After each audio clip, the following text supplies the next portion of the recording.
चला तर मग आज आपण खरडा बनवून घेणार आहोत.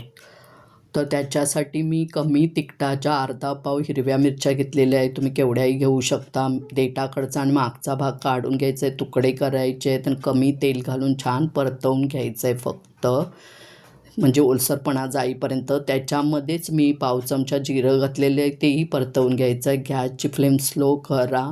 5-6 लसूण पाकळ्या घेतलेल्या आहेत, त्याही छानपैकी परतवून घ्यायचं आहे. कोथिंबीर आहे, त्याचा ओलसरपणा जाईपर्यंत छान परतवून घ्यायचं आहे. आणि हे ना प्लेटमध्ये काढून घ्या, कारण ते थंड झालं पाहिजे.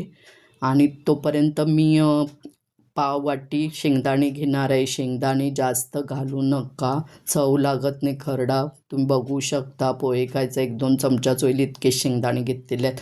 हे मंद आचेवर भाजून घ्यायचे आहेत, गार करायचं आहे. आणि मी आता तव्यावर ठेचणार आहे वरवंट्याने. तर तुम्ही मिक्सरमध्ये सुद्धा करू शकता. तर इथे वाटीत बघू शकता मी मीठ घेतलं आहे पाव चमचा. तर तुम्ही ते मीठ आवडीनुसार घेऊ शकता. आणि मी त्याच्यात घातलेलं आहे, दाखवायला विसरलेली आहे.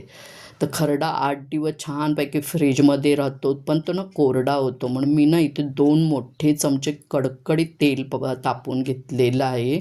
ते गार करायचं, नंतर खरड्यावर घालायचं, म्हणजे तो ओलसर राहतो. हा खरडा आहे ना, तुम्ही कशाबरोबरही खाऊ शकता.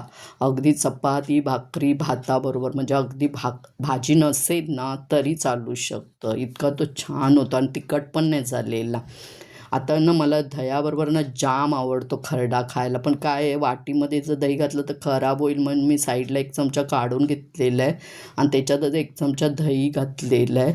तर हा खरडा आहे ना खूप छान होतो, करून बघा. आणि आवडलं तर लाईक, शेअर, सबस्क्राईब करा, फॉलो करा. मस्तच.